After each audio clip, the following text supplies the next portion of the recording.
teníamos como la convicción de que era importante abrir este espacio de diálogo.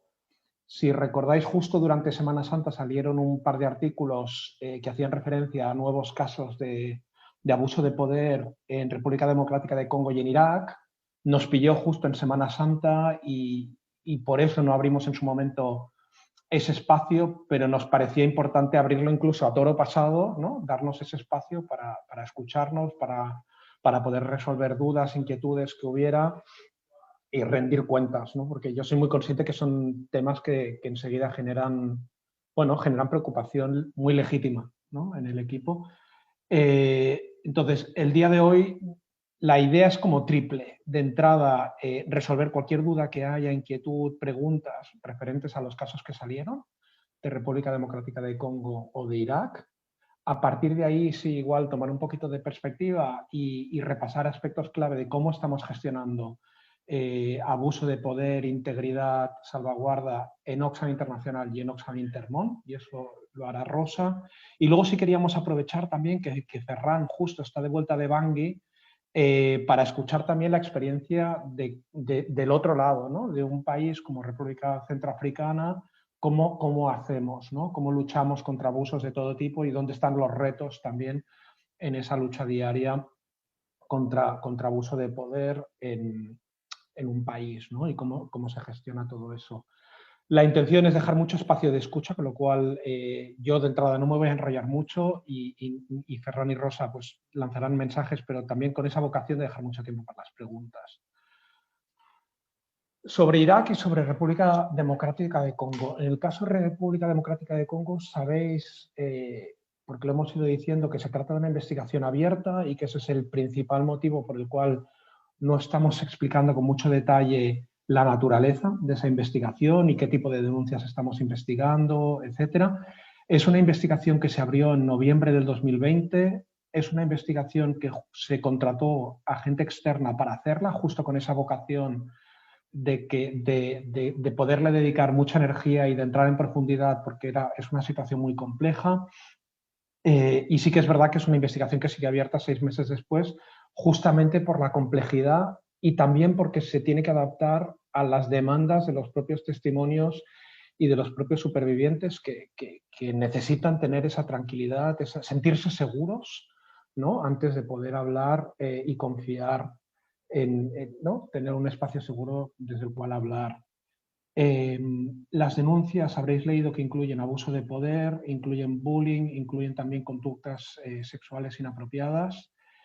Y pese a todo lo que os estoy diciendo, lo que sí es cierto y también leísteis en los distintos comunicados es que lo que sí ha habido es una suspensión cautelar de 2 personas del equipo justamente para proteger a las víctimas y a los testimonios, ¿no? y tener ese espacio de tranquilidad necesario para la investigación. El compromiso de OGB es poder cerrar la investigación cuanto antes y el mismo OGB en los distintos comunicados a su equipo y a la Confederación ha dicho que cuando cierren la investigación rendirán cuentas también de los resultados de la investigación, siempre sabiendo que es muy complicado rendir cuentas cuando tienes a la vez que proteger testimonios, víctimas, supervivientes, perdón. Y eso no da mucho pie a mucho detalle. En el caso de Irak, la situación es distinta. En ese caso, lo que habréis leído en el Times es que lo que ocurrió es que el equipo hizo una carta en la cual levantaba descontento sobre cómo se habían gestionado algunos casos, en este caso denuncias de bullying y de abuso de poder. No había nada ligado a temas de salvaguarda en este caso. Y lo que había era descontento de decir, hemos levantado en algunos casos denuncias y estamos descontentos con cómo se han gestionado. En este caso, Oxfam Gran Bretaña lo que ha ido confirmando todo este tiempo es que se han respondido a lo largo de todos estos últimos tiempos, se han ido respondiendo y se han ido gestionando todas esas denuncias. Y también confirmaba que en los casos en los cuales las denuncias se habían confirmado, se habían tomado acciones disciplinarias, ¿no? Y en ese sentido, justo el otro día, Dani compartía con su equipo de Oxfam Gran Bretaña cifras, ¿no? Y hablaba de las cifras de lo que había ocurrido en el último semestre, julio, diciembre del 2020, y levantaba y decía con total transparencia que en ese último semestre se habían despedido por temas de abuso de poder y casos de salvaguardia se habían despedido a 21 personas y se habían hecho amonestaciones formales a otras 20. Y eso, en el caso de Oxfam Intermón, también sabéis que lo compartimos siempre con mucha transparencia. Si visteis la memoria del año pasado, en nuestro caso habíamos gestionado 15 denuncias, de las cuales la mitad prácticamente eran temas de acoso laboral, había 3 de acoso sexual, había 1 de abuso sexual, y también en todos esos casos, pues donde las denuncias se confirmaron, tomamos medidas disciplinarias. Y en el caso de 2021, donde todavía no tenemos cerrado el informe, pero Eugenia ya ha estado trabajando, ¿no?, pendiente de confirmar y de acabar de cerrar, pero estamos hablando también otra vez de unos 15 casos, estamos hablando de que en la mitad de los casos estamos hablando otra vez de acoso laboral, estamos hablando de 3 casos de acoso sexual, 5 casos, perdón, este año, de acoso sexual, 3 de abuso sexual, y a partir de las investigaciones, y una vez más, en el caso donde se han confirmado las denuncias, pues también hemos implementado sanciones, ¿no? Y en este caso se han implementado sanciones diversas, en algunos casos se han ejecutado despidos, en otros casos ha habido medidas disciplinarias, y donde ha sido necesario hemos reportado también a las autoridades locales. Y en paralelo hemos acompañado, en este caso durante este año, a más de 36 personas en temas de apoyo psicosocial. Yo soy muy consciente de que a veces no estamos dando la información con el detalle que querríais, ¿no?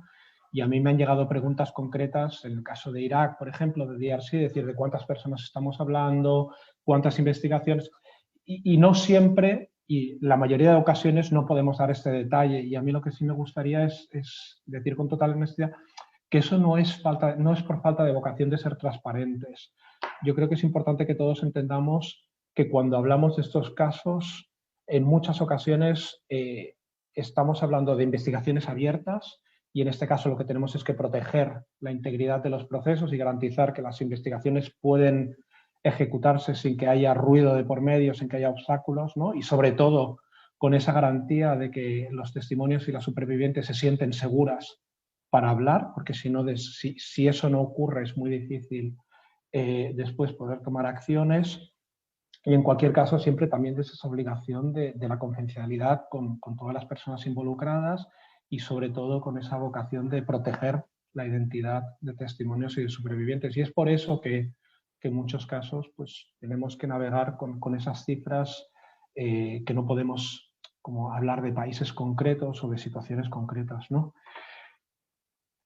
Yo lo he dicho por activa y por pasiva, el compromiso de la organización es firme y es inequívoco, y esa tolerancia cero ante la inacción es un compromiso, yo diría vaya, de patronato, de consejo de dirección mío, yo diría que de todos. No podremos garantizar nunca que no hay casos. Lo que sí podremos garantizar, y deberíamos estar poniendo la energía, y estamos poniendo toda la energía, es de entrada en garantizar que ponemos todos los mecanismos en marcha que podemos para prevenir que eso ocurra, garantizar que creamos el entorno para que toda la gente se sienta segura para denunciar, y eso para mí es muy importante, investigar todas las denuncias y actuar con muchísima contundencia cuando hay confirmación de las denuncias, con medidas disciplinarias y con todo el espectro de medidas disciplinarias que tenemos como institución. Y por último, ser muy transparentes también, ¿no? Justamente sobre nuestra gestión en todos estos casos. A partir de aquí, luego si queréis, cuando hablamos ronda, me preguntáis lo que queráis sobre lo que habéis leído en el Times o en cualquiera de los artículos sobre cualquiera de los dos casos. Y a partir de ahí, a mí sí me gustaría dar la palabra a Rosa para conectarlo con esa mirada más amplia y luego escuchar a Ferran. Muy bien, gracias, Frank. Y muchas gracias a todas, porque este es un tema que es importantísimo, que incomoda, que interpela, y os agradezco mucho pues, que nos demos este espacio para compartir miradas y aprendizaje. Y lo primero, pues un reconocimiento también a todo el camino ya recorrido. Algunas de nosotras llevamos bastantes años en la organización, y si hacemos el ejercicio de pensar para atrás los mecanismos que había, algunas personas me dicen, pero ¿qué está pasando en la organización que hay tantos casos? Y yo siempre me hago la pregunta al revés. ¿cómo es que no había casos antes? O sea, ¿cómo es que es ahora, tantos años un poco sin poner la luz? No es porque no estuviera ocurriendo, es porque no nos habíamos dotado de los mecanismos suficientes para poner luz en ese lado oscuro de los contextos en los que trabajamos y este lado oscuro que es responsabilidad de todas, ¿no? Voy a ser breve, simplemente os quería dar un poco de qué estamos hablando. Como decía Frank, estamos hablando de integridad y de una organización segura. Segura quiere decir que lucha contra el abuso de poder, y con este enfoque muy feminista de abuso de poder, el poder genera una situación y por el tipo de contextos en los que trabajamos, el abuso de poder es constante. Estamos en una situación de privilegio, en privilegio de información, privilegio de recursos, privilegio en un montón de formas, y esto genera múltiples formas de potencial abuso.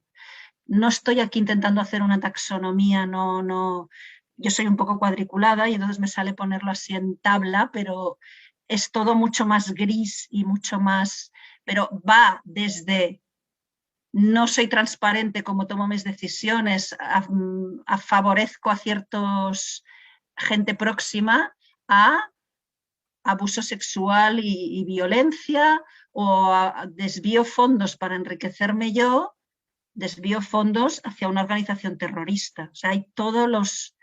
Y en Oxfam tenemos casos de todo ese abanico.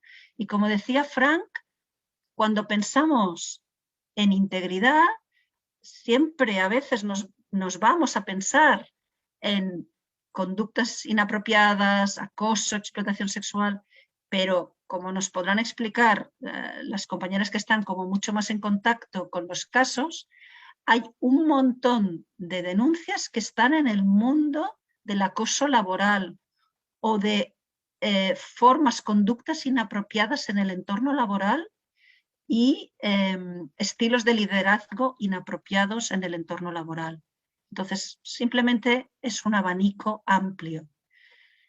Lo decía Frank, riesgo cero no os lo podemos garantizar, no es posible. El riesgo está. Lo que tenemos es tolerancia cero. Como es obvio que el riesgo de abuso de poder es algo con lo que trabajamos, lo que nos tenemos que dotar es de formas de mitigar ese riesgo y de luchar contra ese riesgo. Hay un esquema que a mí me gusta porque es como estandarizado, que habla de las 3 líneas de actuación. De hecho, el esquema se llama 3 líneas de defensa, traducido del inglés. Pero la palabra defensa ya genera como, no, es 3 líneas de, más que de defensa, de ataque también, ¿no? De actuar. La primera línea importantísima es gestionar, prevenir, tener un sistema de controles internos allí donde estos abusos de poder se pueden dar, que es en cada equipo, en todos los equipos. Hay una segunda línea que es organizativa, es asegurar que tenemos las políticas, que los managers cuentan con un estándar y son asesorados de cómo alcanzar ese manager, que hay sistemas de formación, de inducción, que cuando hay casos se investigan, que hay controles para ver que hay un sistema de cumplimiento para verificar que los controles se cumplen. Y hay la tercera línea, que es mucho más externa, que reporta directamente a patronato, que es la auditoría interna y que, aunque en algunos esquemas se ve fuera, son los entes reguladores, las auditorías externas y cómo las recomendaciones de todos esos entes se integran. Porque todo esto no sirve de nada si no hay un ciclo de aprendizaje y de mejora que es en el que estamos metidos. De todas estas líneas, falta una línea que es la principal. La principal. Y esta mañana estaba hablando con Isabel Lichet y me la recordaba y la he querido poner aquí como en otro color. Que es la línea cero. Todo empieza en cada una de nosotras. La organización puede poner tantos recursos como queda. Si no somos cada una de nosotras, analizamos de qué poder tenemos en nuestras manos en las decisiones que tomamos y en cómo nos comportamos en el entorno y asumimos nuestra responsabilidad individual y como personas de una organización con un alto estándar de integridad, todo esto nos sirve de mucho. Entonces empieza en la responsabilidad individual pero no nos excusamos en la responsabilidad individual. La organización tiene que poner todos estos recursos y sistemas a disposición.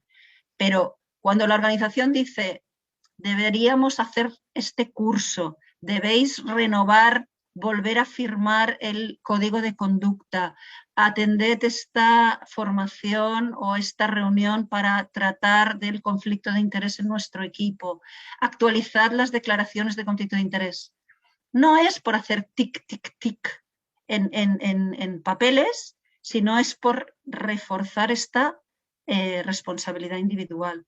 Cuando decimos hay canales abiertos, hay formas de denunciar conductas inapropiadas, el rol a veces es el rol también de todas nosotras de estar viendo, hay cosas que nos chirrían, que creemos que no son correctas. ¿Tiene sentido dirigirnos a uno de los canales o dirigirnos a las personas que son responsables de equipo y intentar ver si eso amerita una investigación? Pues tiene sentido que todas nos sentamos responsables de la integridad en la organización. Muy rápidamente, la integridad tiene que ser un enfoque muy integrado, que empieza con los valores, con la cultura, con las políticas y el buen gobierno, con los equipos de personas y, como decía, con este loop de aprendizaje continuo. Y después, bueno, un esquema muy clásico, ¿no? La organización pone recursos que permitan disuadir, prevenir, detectar y responder. Y este ciclo tiene que ser continuo. En la respuesta, cada equipo lo adapta a su contexto. Muchas veces es cierto lo que dice Frank, la respuesta, todos nos imaginamos, respuesta es ¿a quién van a despedir? A veces sí, a veces la respuesta tiene que ver con qué plan de acción. De este caso lo que sacamos es, identificamos que ha fallado la disuasión, que no había que la gente no conocía los canales para detectar, que no había suficiente formación. Entonces la respuesta no os la imagináis siempre en forma de sanciones. Sanciones sí, claro que sí, cuando se necesitan. La respuesta no es solo sanciones. Y yo he visto en estos años muchos equipos muy frustrados porque decían, denunciamos, se investigó, yo no veo que hayan despedido a nadie. Siempre es más complejo y algunas veces las sanciones son qué personas salen y otras veces la respuesta es más, digamos, tiene más matices que simplemente ver salir a una persona. Y bueno, muy rápidamente, la integridad en el marco Oxfam en el que trabajamos, tanto en España como en países, empieza por cada una de nosotras.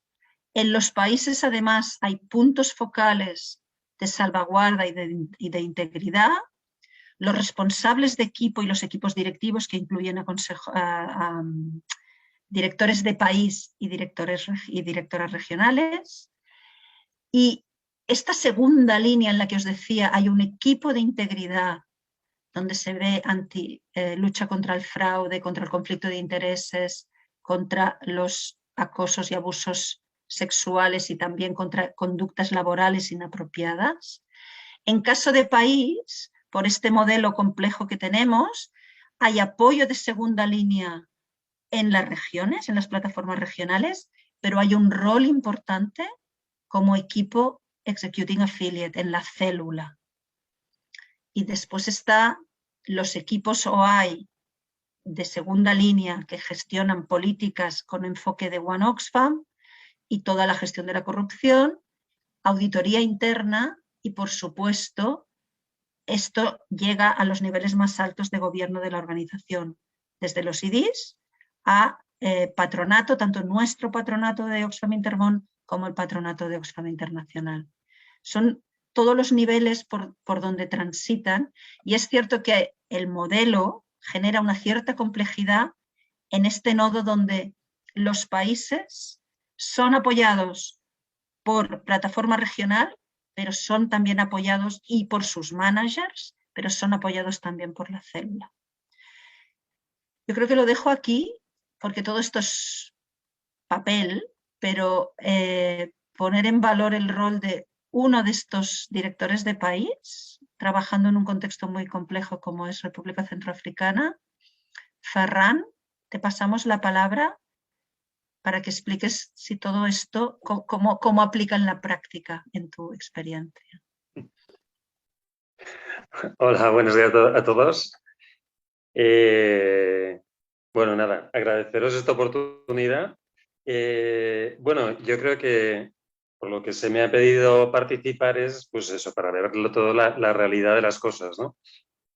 Es decir, todo el modelo, toda esta presentación es estupenda, es perfecta a nivel técnico, pero luego nos encontramos con una realidad en los países, en todo caso, ¿no? Que es infinitamente más compleja y que cada país tiene la suya, ¿no? Evidentemente yo hablaré de República Centroafricana, en el que tenemos un equipo pues más o menos de casi 300 personas y con una diversidad de orígenes que, bueno, yo creo que en algún momento estamos en 16 o 17 orígenes diferentes, países, la mayoría West África, pero un poco de una diversidad global.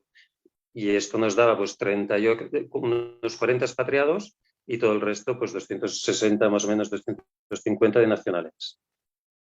Claro, toda esta gente, yo creo que lo importante también es ver que hay un gap siempre entre lo que son los valores de la organización, lo que nosotros pues estamos explicando, lo que queremos, el modelo que tenemos, modelo ético, modelo de management, de todo, y las realidades culturales, los backgrounds culturales de toda la gente que nos viene a la misión y que ciertos conceptos de abuso de poder y tal, para ellos no existen. O sea, realmente son modelos que en su realidad cultural, background nacional o experiencia laboral no los comprenden. Muchas veces ni los comprenden. Por ejemplo, en el tema de safeguarding, el tema de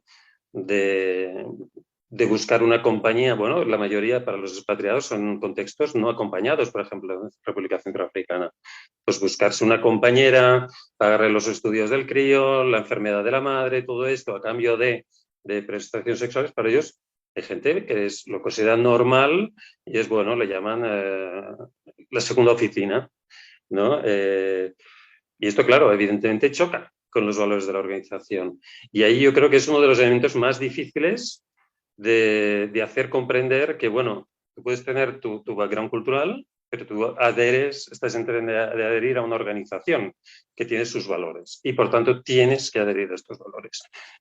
Que no basta con firmar el código de conducta, la hoja aquella, que nadie se la lee.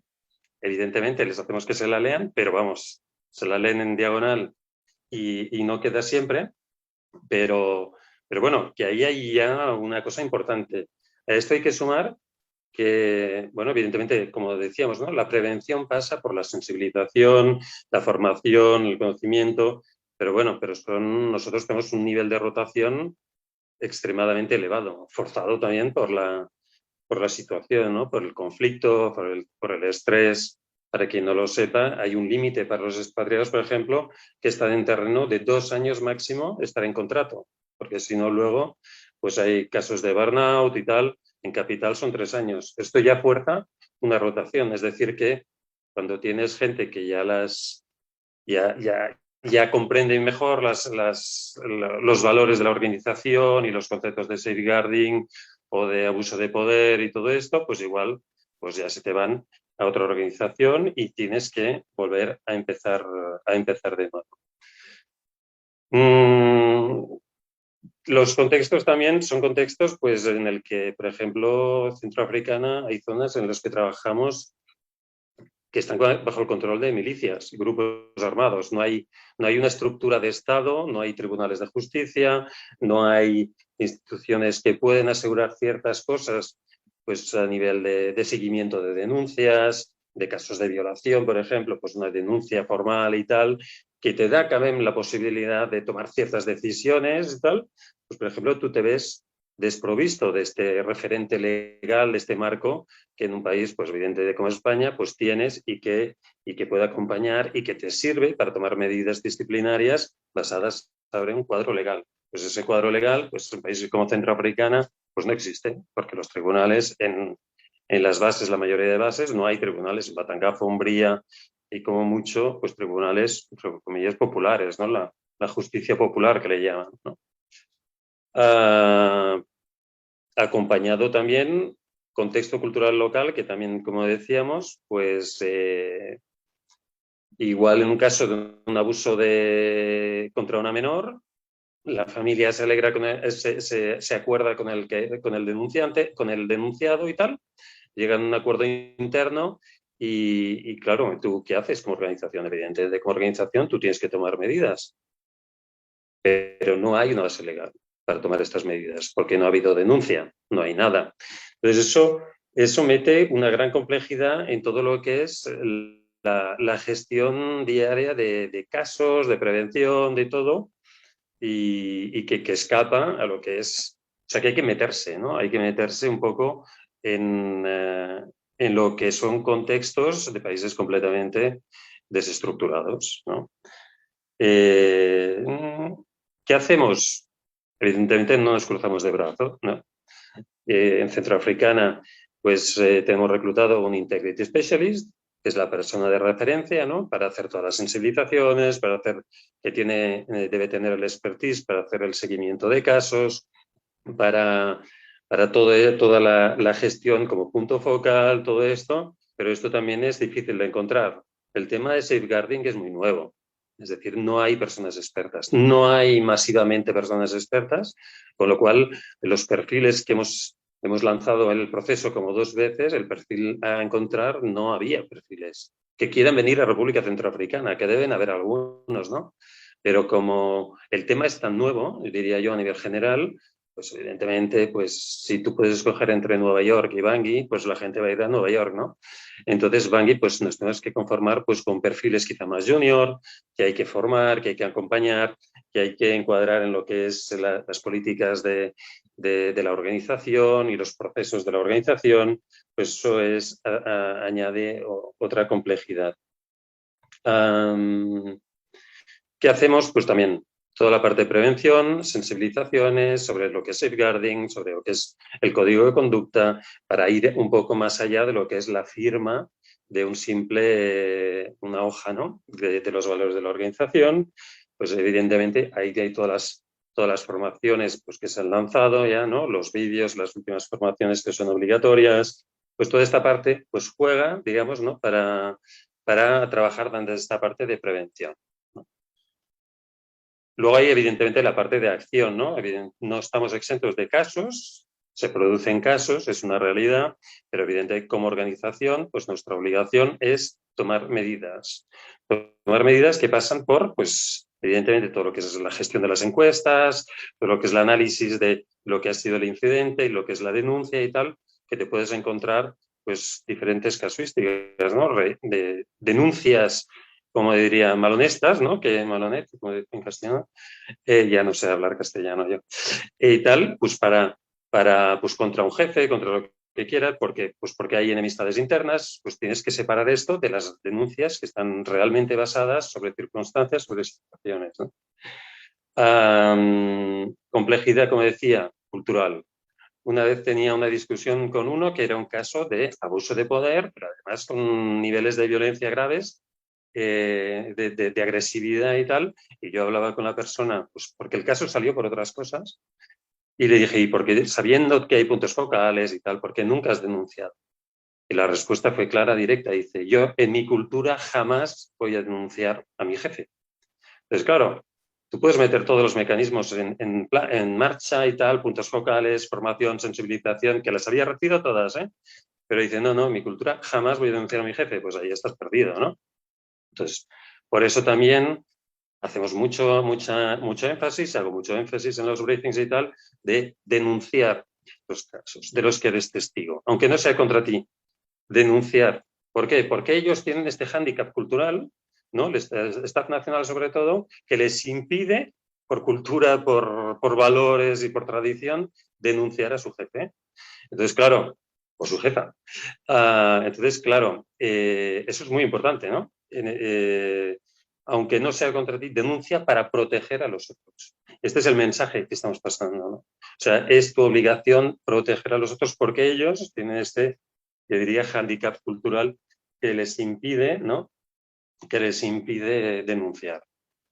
Los mecanismos los ha dicho Rosa, tenemos los puntos focales a nivel de base que se están formando, los puntos focales a nivel de misión, evidentemente como director país yo tenía mi responsabilidad en ese sentido de enviar todo se envía cuando hay una denuncia a buzón ético, con todo el expertise de María Eugenia e Isabel que nos acompañan en todo este proceso, que nos aportan todo este expertise de la organización que es como más histórico, digamos, ¿no? Más formado, más estructurado, más técnico, ¿no? Para que nosotros como misión, que es más volátil, que hay toda esta rotación y tal, podamos gestionar bien los incidentes, que podamos gestionar bien todas estas denuncias para llegar, pues, eso, a conclusiones, ¿no? ¿Qué más? No siempre es evidente, un poco lo que decía Rosa, que dice, la confidencialidad en esto es esencial, evidentemente. Y entonces es verdad que puede parecer que a veces no hacemos nada, o que pasa mucho tiempo y las cosas no avanzan, o no hay conclusiones, no hay resultados. Eso no quiere decir que no se hagan cosas, pero es verdad que hay toda esta parte de confidencialidad que tú no puedes comunicar todo, no puedes comunicar una gran mayoría de cosas, ¿no? Porque puede delatar a la víctima, puede ser que la víctima decida no denunciar, está en su derecho, ¿no? O sea, y eso lo tenemos también que dar el apoyo a la víctima, que es esencial, ¿no? Pero igual decide no denunciar. Entonces, el mecanismo se aplica diferentemente y hay que evitar exponer a la víctima pasando informaciones que no debes pasar, ¿no? Y las encuestas son muy delicadas en ese sentido. Cuando empiezas a poner preguntas, la gente se puede poner preguntas también, ¿no? En el sentido de que bueno, pues la gente puede atar cabos y dice, es este que me ha denunciado. O sea, todo esto son temas muy complejos y que puede dar esta sensación de que no se hace nada, pero sí, hay investigaciones que van por detrás que no siempre van a concluir con una acción porque a veces no tienes la base suficiente para tomar esta acción. También hay que tener en cuenta el principio de la presunción de inocencia, es decir, hay que equilibrar las cosas, no es tan claro. Y sobre todo en contextos en el que las encuestas estas son difíciles y que no hay referentes, ¿no? Otra realidad, y esa casi es más dolorosa, ¿no? Es que, por ejemplo, un principio básico de apoyo al superviviente, sobre todo si es un menor, pues en contextos como Centroafricana no siempre hay actores, no hay servicios sociales, en toda la República Centroafricana, y organizaciones que hagan protección dedicada al acompañamiento de supervivientes, hay muy pocas y no están por todas partes. Eso también crea un cierto nivel de angustia o de dificultad, ¿no? A nivel de este acompañamiento a la víctima, ¿no? Entonces, claro, como responsable de país y como responsable de todo el tema de código de conducta y safeguarding, pues evidentemente pues, entra dentro de mi responsabilidad asegurar que se hace lo mejor dentro de las posibilidades, ¿no? No sé, yo creo que lo importante serán vuestras preguntas, pero diría que como conclusión, revenir sobre lo que ya han dicho, siempre habrá casos de safeguarding. Es casi imposible, no somos una organización muy grande de safeguarding y de violación de código de conducta, siempre habrá, porque somos seres humanos, los seres humanos hay buenos, hay malos, hay momentos que somos buenos, hay momentos que somos malos, no es un blanco y negro. Y puede haber situaciones de esta. Lo importante como organización es eso, tener los mecanismos para reducir estos casos y para que si hay, saber gestionarlos.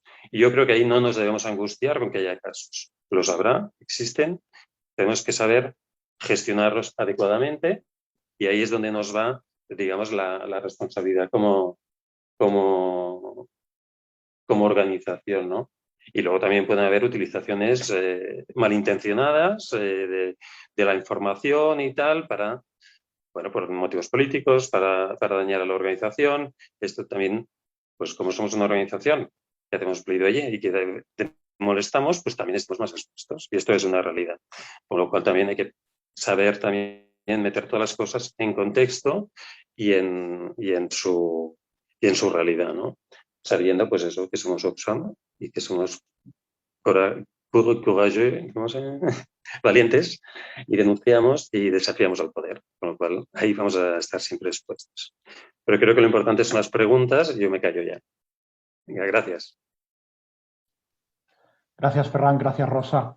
Pues nos queda todavía bastante tiempo. Nos quedan más de 20 minutos para preguntas, inquietudes, dudas. Micro abierto.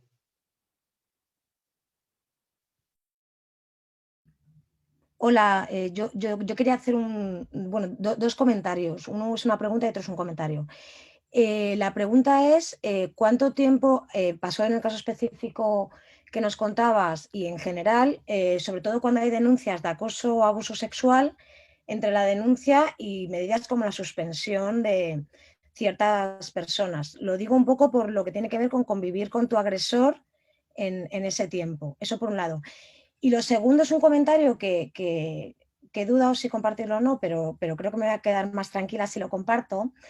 Y es que tengo un poco la sensación que cuando ocurren estas cosas, cuando se hacen las comunicaciones, se plantea como, bueno, y en España no ha habido mucho revuelo, ¿no? Como si pusiéramos el foco a veces más en la repercusión potencialmente mediática y negativa de marca que en el hecho en sí, ¿no?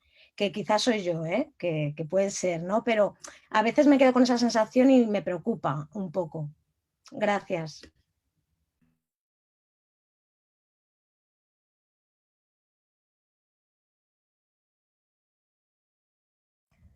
Yo también quiero hacer un comentario. Bueno, a título personal es una cosa que a mí siempre, bueno, no sé si me caí del guindo cuando Haití y realmente me cuesta a veces entender ciertos comportamientos, pero ya más allá de lo que yo pueda pensar, me preocupa mucho mi colectivo de face to face, los captadores en calle, gente a la que intentamos motivar de forma continuada, hacemos charlas precisamente hace pocos días.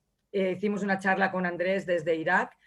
Entonces, claro, justo sale esto de Irak, me da pavor, de verdad, porque la gente que está muy comprometida, los captadores que tenemos muy comprometidos con la institución, se me desmotivan mucho. Entonces me empiezan a llegar comentarios, era fin de semana cuando salió lo de Congo y ya un jefe de equipo me estaba a mí escribiendo diciendo, oye, ¿has visto esto que ha salido? Y a mí, o sea, al margen ya de lo que yo pueda creer, yo llevo 23 años en la institución, yo sigo apostando, yo sigo creyendo, pero la gente que está menos tiempo... no sé cómo hacer realmente para que esto no les repercuta, porque parece que a veces según como lo comunicamos se normaliza eso que acabas de comentar, Ferran, ha pasado, pasará. A mí ya personalmente me cuesta entenderlo y lo entiendo, por el contexto o por lo que sea, pero yo me pongo en el lugar de mi equipo, que son mucha gente muy diversa, a veces gente muy joven, y claro, se cae un poco el mito del trabajo del cooperante en terreno, os lo digo de corazón, entonces no sé cómo combatir eso realmente. Es más una reflexión, porque no creo que tengamos la respuesta, ¿no? Pero...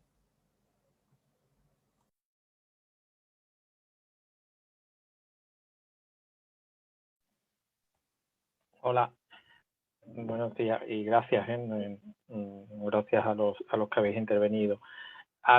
Yo quería preguntarte, Fran o Rosa, ¿cómo ha sido la evolución del presupuesto en hacer de esto una prioridad, ¿no? Porque, bueno, en ocasiones hay que mirar más a cómo ha evolucionado el presupuesto que se dedica a esto, las personas que están en esos equipos y si han ido incrementándose o no, y bueno, que nos dieras como algunas cifras, ¿no? Y a Ferran, bueno, él que ha visto cómo se han empezado a generar este tipo de medidas de safeguarding en país, y esto ha cambiado en el perfil de personas que ahora optan a puestos en Oxfam, ¿no? Si él ha visto como alguna evolución positiva en la gente que postula a los puestos en República Centroafricana.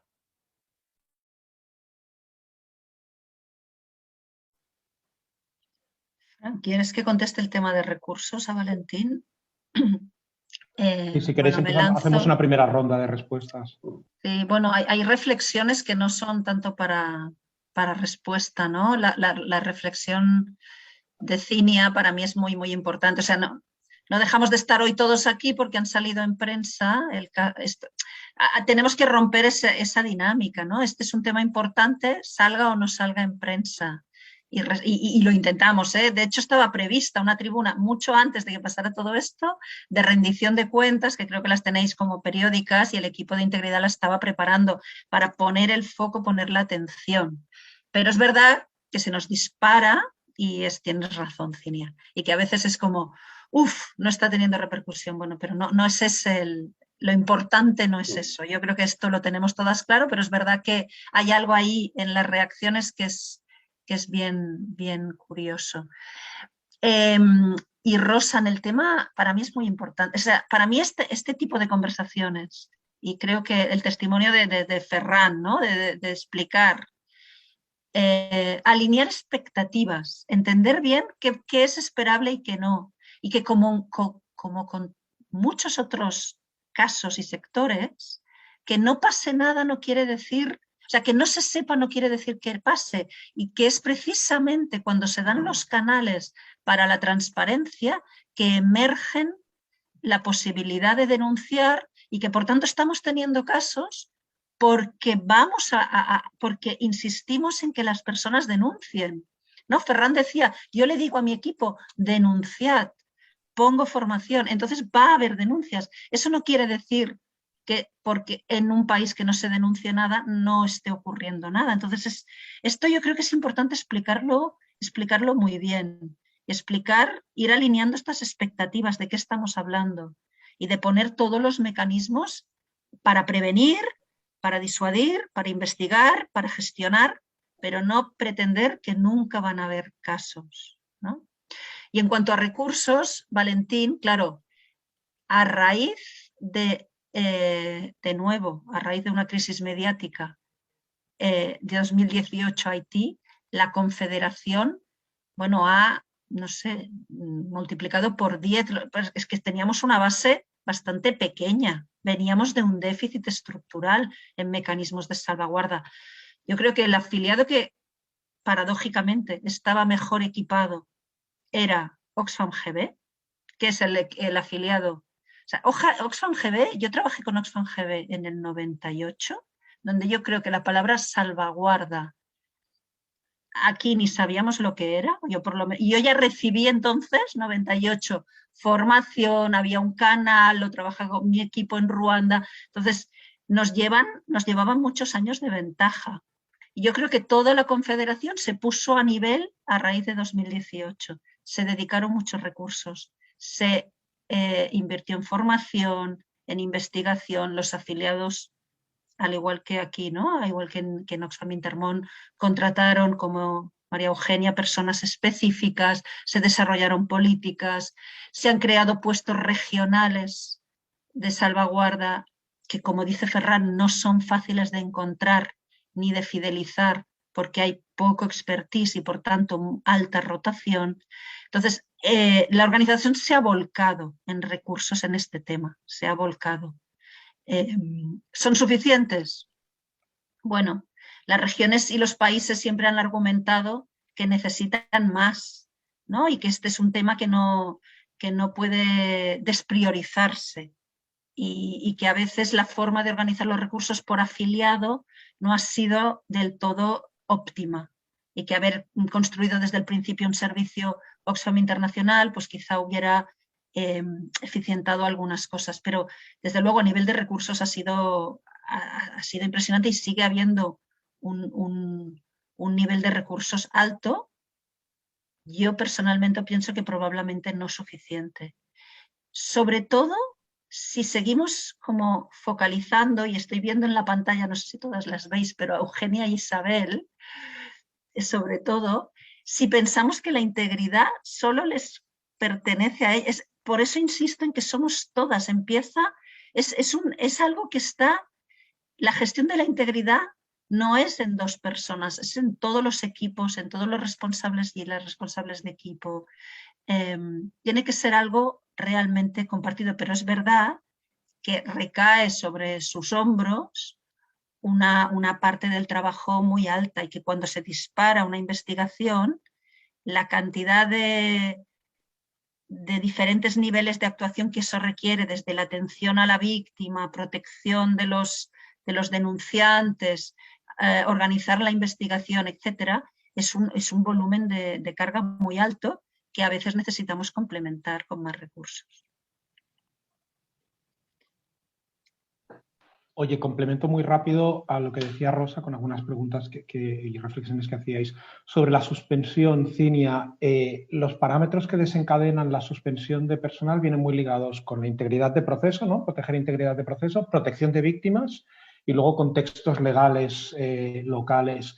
En los casos de abuso sexual, etcétera, la suspensión o alternativamente el proteger ipso facto casi a la víctima es un hecho, al menos de mi experiencia de todos estos años, es uno de los parámetros que desencadenan de forma bastante rápida esos dos momentos, ¿no? El proteger a la víctima muy rápido y el suspender cautelarmente a la persona si vemos que hay riesgo justamente para la víctima, para la sobreviviente o para algún testimonio. La parte de marca, yo coincido con Rosa, ¿no? Yo no creo que sea un tema de marca. Yo creo que lo que sí, y justamente esta tribuna, no era tanto para dar explicaciones sobre marcas, sino mecanismos de rendición de cuentas y de transparencia y decir, oye, aquí estamos para responder porque no hay nada que esconder, ¿no? Sí que es verdad, yo os confieso también que, y aparece en el chat, ¿no? ¿Por qué Oxfam? ¿Por qué Oxfam?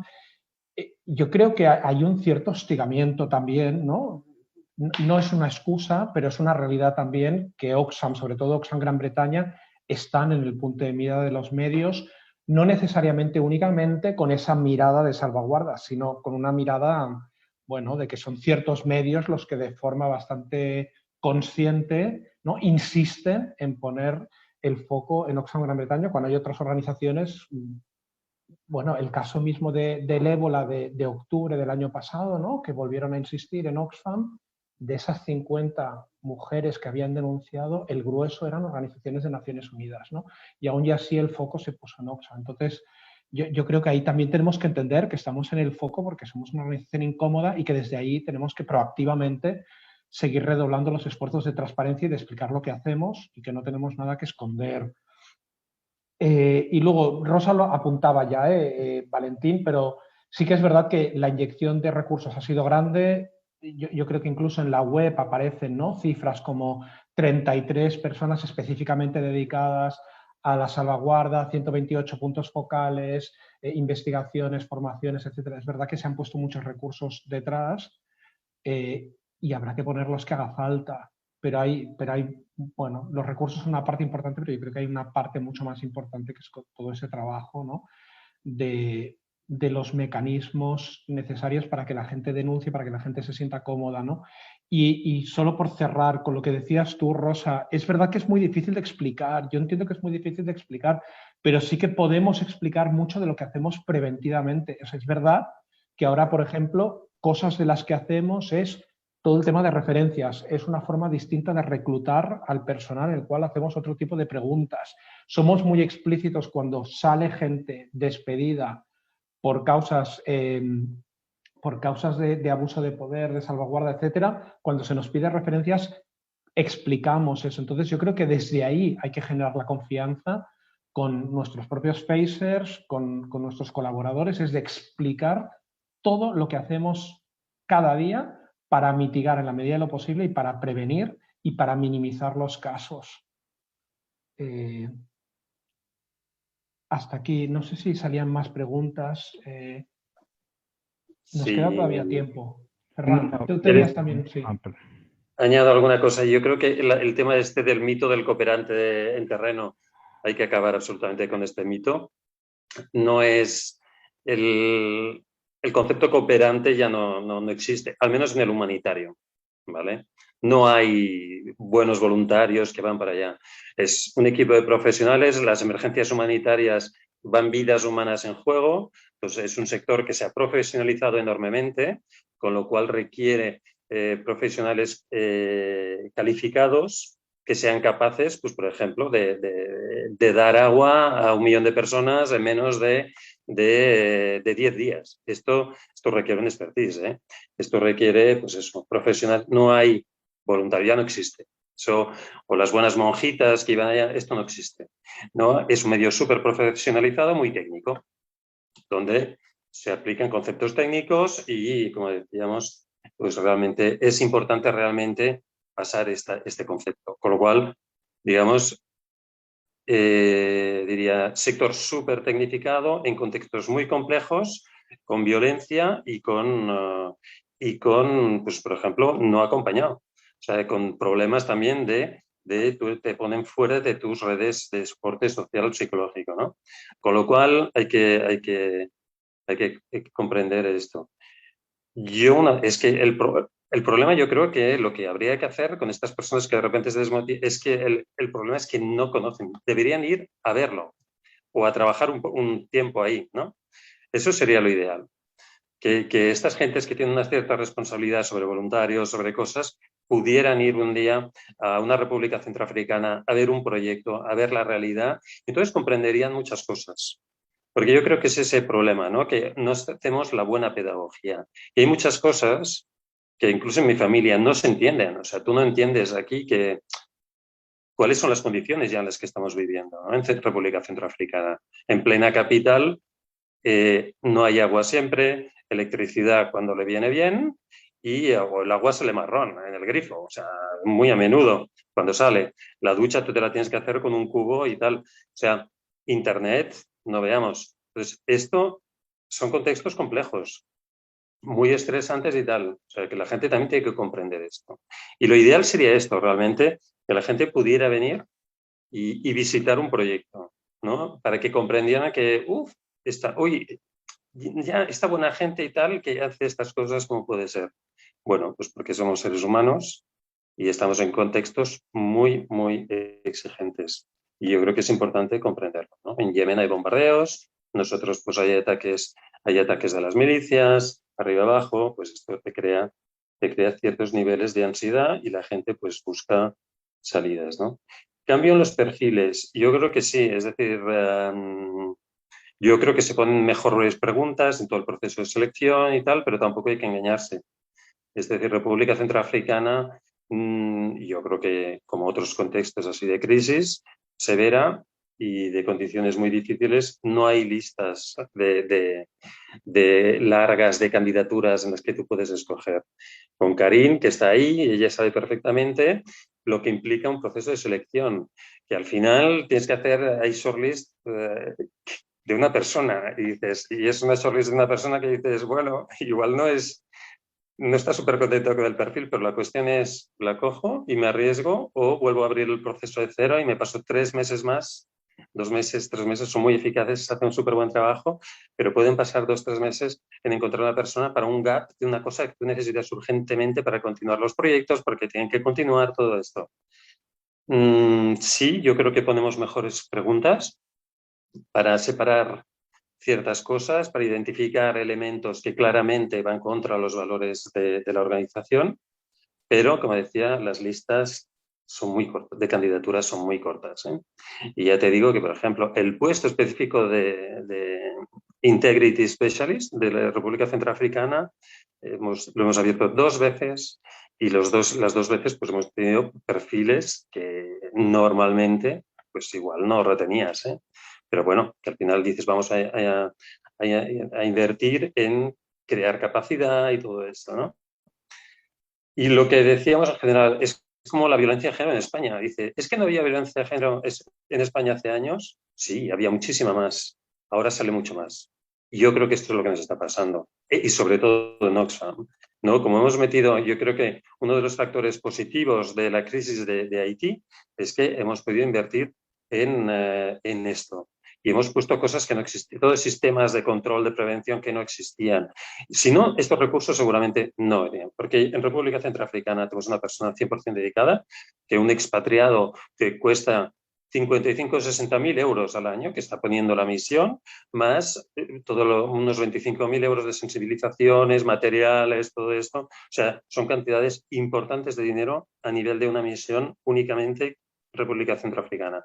Se están poniendo. Y eso es gracias a la crisis de Haití. Desgraciadamente existió, pero nos ha dado también la oportunidad de dedicar más dinero y que todo el mundo vea más justificado invertir en esto. Porque estos son cambios sociales. Esto antes hay cosas que se aceptaban antes, que ahora, gracias a Dios, nos aceptan. Evolucionamos como sociedad para mejor y yo creo que en este sentido Oxfam estamos delante de la mayoría de todas las otras organizaciones. Y aquí... Merci.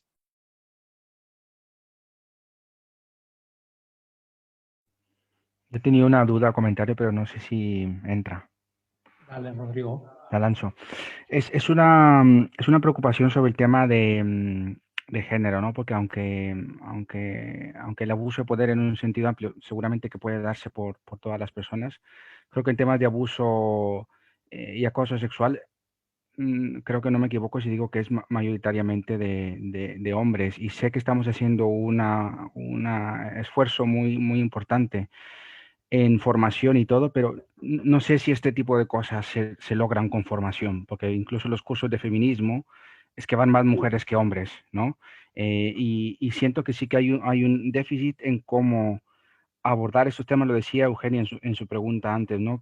¿Cómo hacemos para desincentivar esto? Y mi duda es que no sé si la formación tradicional, entre comillas, sirve, porque es muy racional. Y cuando todas estas cosas pasan por elementos emocionales, entonces no sé si se nos está ocurriendo, si estamos siendo capaces de imaginar otras formas de desincentivar estas cosas que no pasen por lo muy formal, porque lo formal todos acabamos asintiendo y decimos, oh, sí, eso es malo, pero luego seguimos haciendo lo que seguimos haciendo.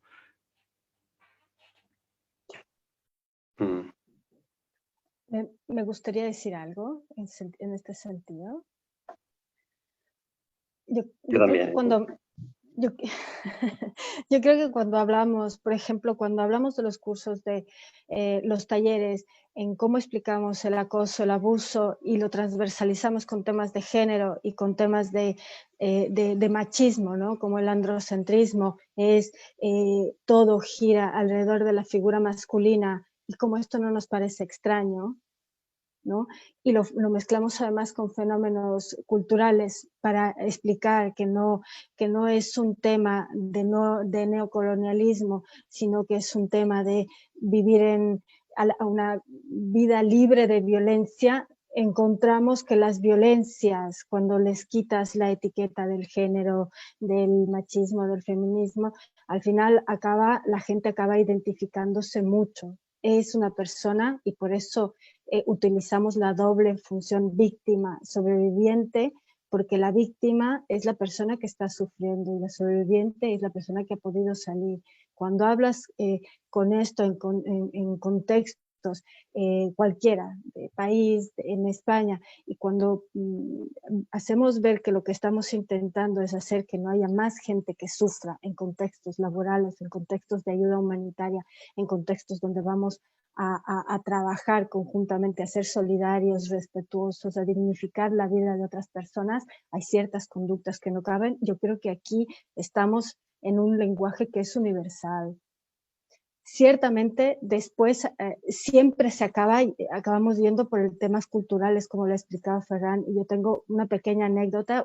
En mi última misión en terreno hablábamos con unas mujeres en Sudán. El pago de la dote se interpreta a veces como vender mujeres, ¿no? Y ellos me decían, yo les preguntaban, ¿han vendido a una chica de 18 años a un señor de 50 por ni sé cuántos millones de la moneda local, 2 motos, 2 coches? Entonces ellos me decían, no, esto es una perversión del sistema. Esto no es así.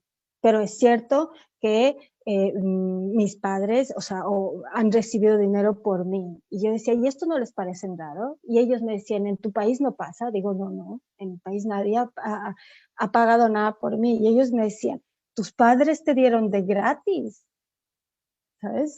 De verdad. Tus padres no pagaron nada por ti. Y claro, yo entendía, o sea, que al fin y al cabo una cosa que puede ser súper violento, porque para mí era súper violento, algo, o sea, hay que ponerlo en términos mucho más de generalidad, es decir, ¿quién sufre con qué?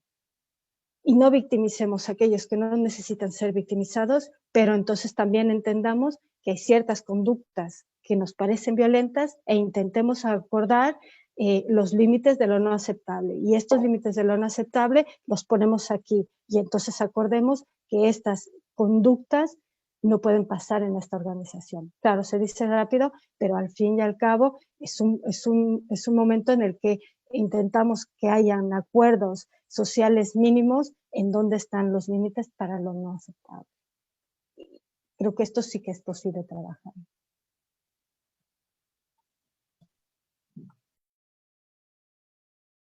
¿Puedo? Rápidamente. Sobre formación, yo creo, evidentemente técnica, de conceptos y tal, pero lo interesante de cuando hacemos formaciones al terreno es el diálogo que se hace cuando sacan casos, ¿no? Y aprendes un montón de realidades culturales, de conceptos propios y te explican su realidad. Y bueno, intentas ponerlos, confrontarlos, ¿no? con los valores de la organización y se hace más en esto. Y realmente es súper interesante. Cuando sacan casos, cuando los pones a hablar en el equipo entre ellos, que ese es el interés, ¿no? De que ellos reflexionen sobre comportamientos, sobre cosas, más que imponerles valores, ¿no? Y eso es la metodología, digamos, la que funciona y realmente es apasionante. Te da una visión de que el mundo es tan diverso. Yo quería compartiros una cosa para que comprendáis un poco las diferencias de dónde estamos. Es decir, a mí me impactó mucho una reflexión que me hizo la directora de Energy, que habían hecho una reunión con mujeres, análisis de riesgos, ¿no? Estaban análisis diferentes de riesgos y hicieron, que Isabel, ahí la parte de probabilidad y la gravedad, ¿no? Del impacto. Entonces, había el riesgo de ser violadas cuando van a buscar el agua, todas estas cosas. La probabilidad sobre 5, las mujeres estimaron 5. O sea, 100% de probabilidad de ser violadas. El impacto, 1. O sea que daban por sentado que iban a ser violadas, pero bueno, es lo que hay. A mí me impactó. Yo debo deciros que realmente me impactó que las mujeres en un contexto de puedan normalizar hasta este punto estas situaciones. Pues ese es el contexto en el que nosotros nos confrontamos. Por eso yo creo que eso para mí realmente fue ¡buf! Entonces por eso os lo comparto, ¿no? Para que esto te hace reflexionar muchas cosas, ¿no? Y que hay mucho camino por correr.